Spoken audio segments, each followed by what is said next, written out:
కృష్ణ ప్రేమికులారా, సనాతన ధర్మ ప్రవచనాలు అనే మన ఛానల్ ద్వారా విశేషంగా భగవత్ తత్వాన్ని తెలుసుకునేటువంటి పరంపరలో ఈ రోజు మనం కృష్ణ నామ మహిమ తెలుసుకుందాం.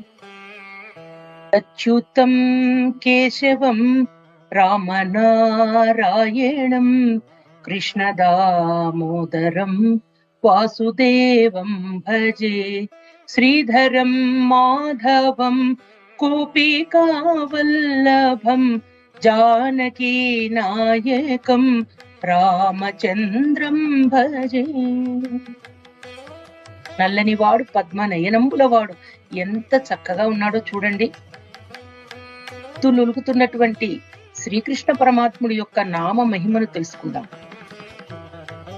అనిపించవచ్చు, ఎప్పుడూ కృష్ణనామం పఠించడం, కృష్ణనామం స్మరించడం, కృష్ణనామాన్ని జపించడం అవసరమా